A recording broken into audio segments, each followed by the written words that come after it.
Yan mga idol, welcome ulit dito sa ating channel. Sa video na to, samahan nyo akong i-unbox itong bagong perfume natin na galing kay Lattafa. Itong si Kaed Alforsan. So kung matatandaan nyo doon sa mga previous video natin mga idol, nagbukas na tayo ng mga iba't ibang klaseng mga perfume. Which is ito ngayon mga idol. So apat na siya. So apat na yung ating Lattafa rito na perfume. And then panglima, itong si Kaed Alforsan. So itong perfume na to mga idol ay sinasabi nila isang tropical perfume. So, mas matapang dito yung kanyang pagka-pineapple. So, anyway, so tignan muna natin and then unbox natin. Tignan natin kung ano yung itsura ng bottle niya and then yung kanyang presentation dito sa box na to. So, anyway, bali, nabili natin tong perfume na to, itong si Kaed Alforsan sa halagang 1950 USD. So, dito sa Singapore mga idol. So, kung i-convert natin to, nasa around siguro 800 plus pesos mga idol. So, yan, no?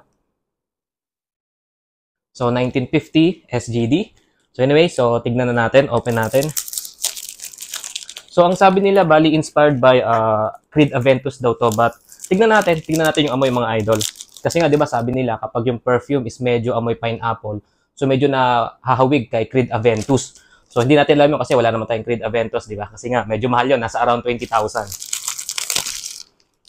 So explore natin yung kanyang box, tignan natin yung presentation niya. So ayan. So, ganda ng box niya mga idol. Medyo matte. So, maganda yung box niya. Mukhang talagang pinaghandaan. Ayan, oh. So, yan yung kanyang box. So, Kaed Alforsan. And then, by Lattafa. Tapos, ito ay nasa 90 ml lang to mga idol. And then, kagaya sinabi ko, nabili natin to ng around 800 pesos or nasa 1950 SGD. So, ayan, may horse. And then, ito yung kanyang, ewan ko ano yung hologram ba tawag dyan. Tapos, nandiyan yung mga code. So, maganda yung pagkakagawa ng box niya. Hindi siya totally box talaga eh. Parang matte siya. Parang binigyan ng style eh. Maganda yung pagkakagawa eh. So, Kaed Alforsan. So, panglima na Lattafa perfume natin to. So, naano tayo dito mga idol. Medyo na-addict na tayo sa mga Lattafa perfume kasi nga napakamura. Napaka-affordable. So, imagine ito nasa 800 pesos lang. Around 800 pesos. And at the same time, yung quality. So, nakakasabay siya sa mga designer perfume na nasabi ko noon. So, open natin. So, yan yung itsura ng kanyang box. Yan. So, ito yung bottle. Tapos, may konting simpleng compartment na kung saan ay nag-hold doon sa ating box. Or, I mean, doon sa bottle ni Alforsan. Itong si Kaed Alforsan. Oops. Tanggal ko yung yung cup. Ito yung sa lumigpit eh. Wow, ang ganda oh. Grabe, tignan nyo. So, black siya. Black and then may konting gold dito sa harapan.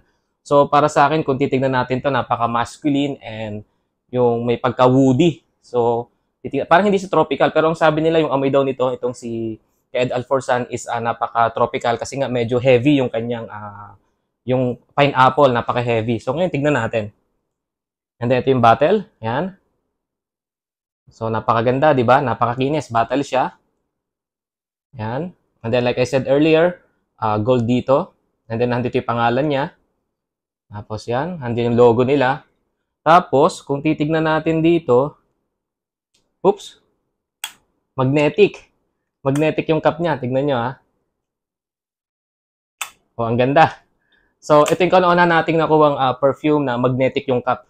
Mostly, yung mga cup na nakuha natin o yung mga perfume, yung cup nila is talagang nahahatak lang. Ito okay oh. So, hindi kalakasan yung magnet niya, pero at least okay na hold niya yung bottle niya. Ganda, nakakatuwa. So parang yung sa yung sa Savage Elixir. So 'di ba magnetic yung kanyang cap. So ganito rin yung sa kanya, magnetic din. So ngayon tignan natin yung smell. Okay, so yan yung atomizer niya. So white yung kanyang spray, yung pang-spray dito. Then okay, unang spray wala. Siyempre bago yung atomizer natin kaya wala pa. And then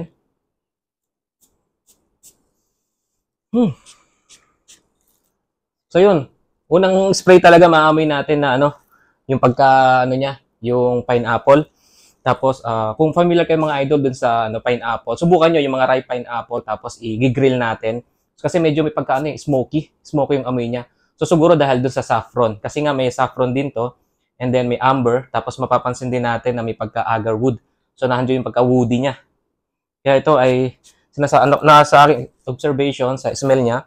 So, pwede natin itong gamitin pang araw-araw, pang office, and pang work. And then, I think pang summer kasi napaka-heavy nung kanyang pineapple. So, siguro tignan natin yung kanyang mga notes para at least mas makita natin. But I think I 100% na sure ako na meron tong pineapple. Napaka-heavy niya sa pineapple. Tapos meron siyang saffron. Tapos meron din tong amber and agarwood. Kasi may pagka-smoky. May pagka-smoky yung smell niya. Napakabango mga idol. So, tignan natin yung kanyang mga notes para at least sigurado na tayo, di ba? So, yun, nawala. Ayun, mga idol, bali na-release to or na-launch noong 2016.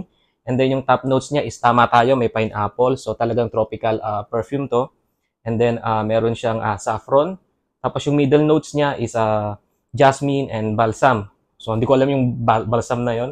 And then, yung base note nga niya is may amber, cedar, and agarwood. So, kaya na-smell natin na may pagka-woody. So, kaya nga sinabi ko, kung try nyo i-grill yung pineapple, yung ripe pineapple, and then i-grill nyo, tapos yung smoke nun, so yung amoy nito. Napaka-strong nung kanyang pineapple talaga. Oh. Napakabango. And then sabi nga nila, inspired by Aventus nga daw to kasi nga yung pineapple niya napaka-woody, smoky yung amoy niya. Napakaganda. So, ito yung si Caed Alforsan.